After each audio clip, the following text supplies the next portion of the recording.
On reste sur un milieu qui reste précaire, c'est-à-dire qu'avant, quand les gens se réinstallaient, hier une boutique, elle se réinstallait pour 20-30 ans.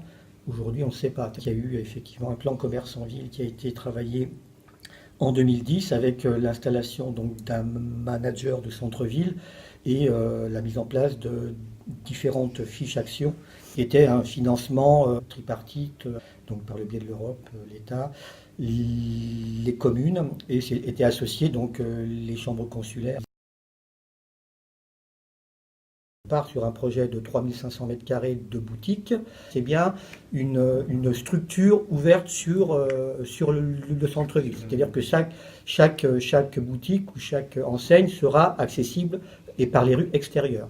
Donc on a bien travaillé ça comme étant un îlot de commerce avec des marques et des enseignes. Alors le souhait, effectivement, c'est d'avoir trois marques leaders sur comment dire, entre 500 mètres et 1200 mètres carrés, et puis le reste des enseignes entre 100 et 150 mètres carrés, 200 mètres carrés. Les services de l'agglomération de la ville sont aidés par Orchamps, qui a été choisi en 2013 à la suite d'un dialogue compétitif qui est la révélation de notre politique, c'est-à-dire faire réhabiliter l'attractivité du centre-ville avec des mesures qui accompagnent le travail réalisé par Thierry sur le plan commerce en ville, et également lui donner les moyens en quelque sorte d'être efficace à travers notre politique de régulation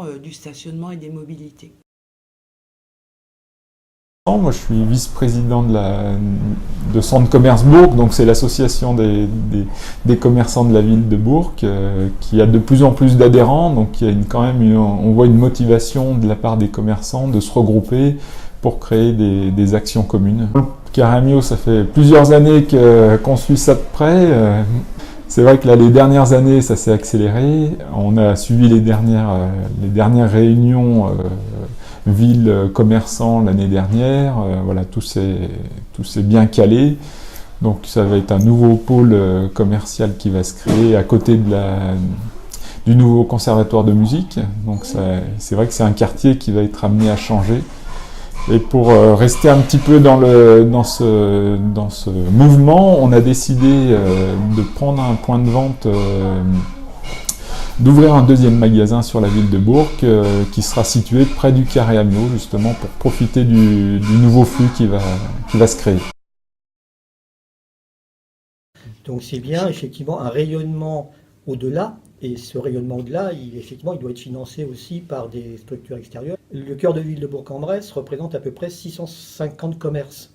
Donc 650 commerces, ça en fait une zone, la plus grande zone du département de l'Ain en termes de propositions de commerce. Elle ne peut pas être financée que par les impôts locaux.